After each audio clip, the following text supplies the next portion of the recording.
ಉತ್ತರ ಕನ್ನಡ ಇಲ್ಲಿಯ ವಿಶೇಷತೆ ಏನು ಎನ್ನುವುದನ್ನು ತುಸು ಗಮನಿಸುವುದಾದರೆ, ಇದು ಪರ್ವತಗಳ ಪ್ರದೇಶ.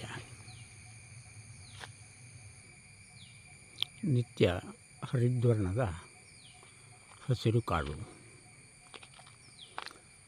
ಪರ್ವತಗಳ ಅಂಚಿನಲ್ಲಿ ಹೊಳೆ ಹಳ್ಳ ನದಿಗಳು ಹರಿಯುತ್ತದೆ. ದಾಲಚಿನ್ನಿ, ಲವಂಗ, ಜಾಯಿಕಾಯಿ, ರಾಮಪತ್ರೆ ಹೀಗೆ ಅನೇಕ ಸಾಂಬಾರು ವಸ್ತುಗಳ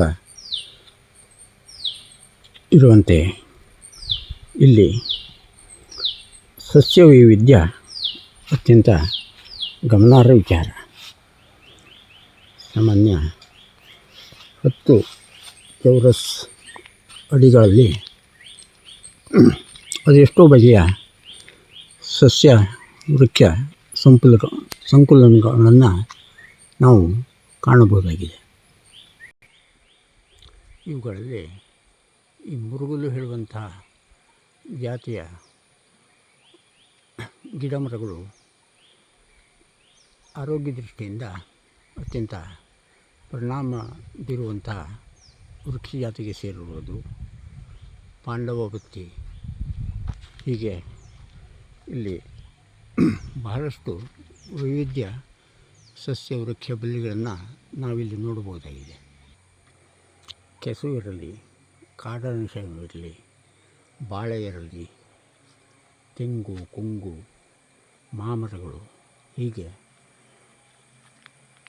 ಸಾಕಷ್ಟು ಸಮೃದ್ಧಿಯನ್ನು ಹೊಂದಿರುವಂಥದ್ದು ಇಲ್ಲಿ ಗಮನಿಸಲು ಸಿಗುತ್ತದೆ. ನಾಗರಿಕತೆಯ ಅನುಸಾರವಾಗಿ ಕೆಲವೊಂದು ಬದಲಾವಣೆಗಳನ್ನು ಮಾಡಿ ಜೀವನಕ್ಕೆ ಅನುಕೂಲಕರ ಪರಿಸ್ಥಿತಿಯನ್ನು ಹೊಂದಿಸಿಕೊಳ್ಳಲಾಗಿದೆ. ಶಿಕ್ಷಣ ಅನುಕೂಲದ ಶಾಲೆಗಳಿರಲಿ, ಸಾಮಾಜಿಕ ಅನುಕೂಲದ ದೇವಸ್ಥಾನಗಳಿರಲಿ, ಹಾಗೂ ಆಕ್ಸಿಜನ್ ಕೊಡುವಂಥ ಅರಳಿ ವೃಕ್ಷಗಳಿರಲಿ, ಎಲ್ಲವೂ ಇಲ್ಲಿ ನೋಡಲು ಸಿಗುತ್ತದೆ.